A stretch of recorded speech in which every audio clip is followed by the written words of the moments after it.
Good afternoon, gun owners. I hope you've had a great week so far, and I hope it's about to get a whole lot better. So unless you've been living under some sort of rock on a different planet, Friday's D-Day. It is the day GOSA's legal team takes on the South African Police Service in order to interdict them from confiscating private property and criminalizing 400,000 odd people sitting with expired firearm licenses at present. Now, this is a landmark case with regards to protecting our civil rights. It is an attempt to stop dead in its tracks an authoritarian and tyrannical overreach by the most corrupt organ of a corrupt state. The South African Police Service, as described by Jacques Poe in his book, The President's Keepers. And I don't think I need to expand on why he said that at all. That's 400,000 guns the South African Police Service wants to confiscate, and over 60 million rounds of ammunition that the South African Police Service wants to confiscate. It has no plan on how it's doing this. It's told Parliament it needs about 6 to 9 months to come up with a plan on how it intends to deal with this crisis. It has, under sworn oath, told the court that it's busy coming up with a plan in how to deal with this. And every single day in the media, some SAP spokesperson are telling people that they better hand in their guns to their local stations, otherwise the TRT is going to come for you and kick down your doors and take your guns and arrest you, while the minister goes on Jacaranda FM telling people, hang on to your guns, keep them safe, don't hand anything in. How schizophrenic, how embarrassing, what an absolutely ridiculous, hypocritical, nonsensical situation, all of the South African Police Service's own design. Yet they keep on trying to shift this problem by gaslighting it onto the public. Newsflash, okay? Confiscating private property because someone was at worst a little bit administratively negligent and at best caused to have their license expire because of incompetence, incorrect information, and just general nonsense and non-compliance from the South African Police Service themselves, that's tyrannical. That's authoritarian. That is not how a democracy works. This is not how our republic works. And I think that most people can get behind that idea. If your car license expires and you forget to renew it, your car doesn't get confiscated. It's rubbish. It's ridiculous, and this must stop. Right. That borne in mind. So speaking of this idea of schizophrenia, South African Police Service made quite a couple of interesting admissions in their answering affidavit last week. First of which, all green card licenses and old ID book licenses are valid without exception. Great, that solves about 75% of your problem right there, doesn't it? Second admission, nobody will be arrested and criminalized for having an expired license. Okay, nice admission as well. Why you keep telling people in the media then that that's exactly what will happen to them if they don't comply with your very specific order to surrender their property. Thirdly, they have a plan. They don't tell us what it is. I don't know if they know what it is, but don't worry, guys. We've got a plan. We've got a plan to store 400,000 guns and 60 million rounds of ammunition, and none of it will get in criminal hands like it keeps doing.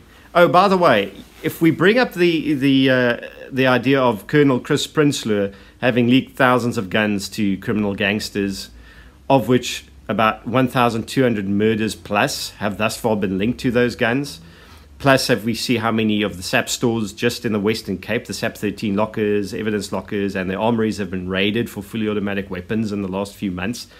Pardon my cynicism if I'm going to call a big-time bullshit on the cops telling me that the guns and ammo are going to be totally safe and none of those weapons are going to get into criminal hands.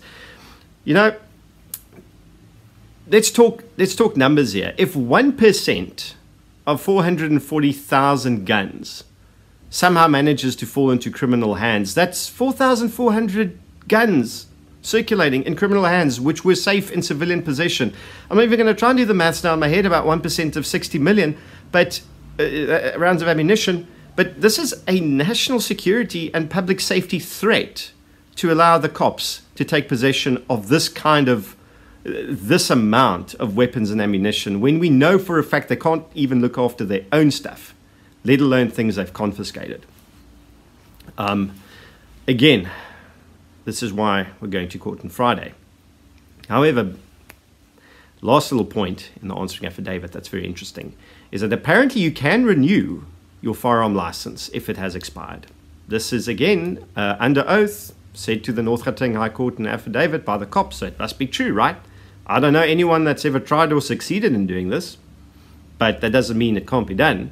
So in response to that, gun owners of South Africa have created something we call the GOSA Rescue Package. It contains a pile of documents to assist someone with an expired white license to go to their police station and apply for renewal of this expired license. And guess what? If it doesn't get processed, there's a little affidavit on the front that gets signed by all the transacting parties that comes back to us to form part of evidence of the police lying, as they have lied to the public repeatedly about almost everything they open their mouths about. And we wonder why 91% of the public polled distrusts the South African police service. Lies have nothing to do with it, right? I think before the cops can point fingers at the public for non-compliance with an administrative function, there needs to happen a cleansing within their own ranks of the corrupt, the inept, and the criminally connected who are turning the public into hostages of an authoritarian system run by little minor power wielders who think that they write laws as opposed to just enforcing them. And this is a message that has still not sunk into the brains of the upper echelons who need to hear it most. The police serves the people. The core foundational principle of the, and ignore Siri in the background because this is not a welcome interruption. The core foundational purposes of the South African Police Service is batho pele, people first, which means we are who you work for. I don't see that happening in reality. That is why we're going to court, in order to preserve our civic rights and freedoms from the very people who should be protecting our civic rights and freedoms.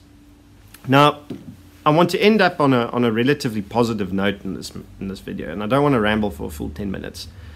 But the community coming together in funding this case and making it a reality and contributing time and money and effort has been one of the most unifying things I've seen in South Africa in recent memory.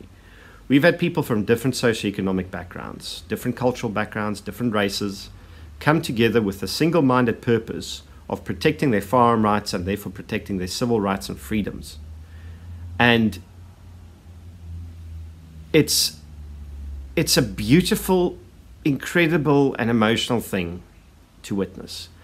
We have people who are complete strangers who don't know each other from a bar of soap, standing shoulder to shoulder, protecting their rights, protecting other people's rights from overreach, and doing so in a meaningful, real, tangible fashion. And I think every single person that has been involved in this deserves more than just a big pat in the back. From my heart, the most sincere thank you to the entire community, to everyone who's contributed, who tried to contribute, who's with us in spirit, who made this a reality. Thank you, because without you, this wouldn't be happening. Stay tuned.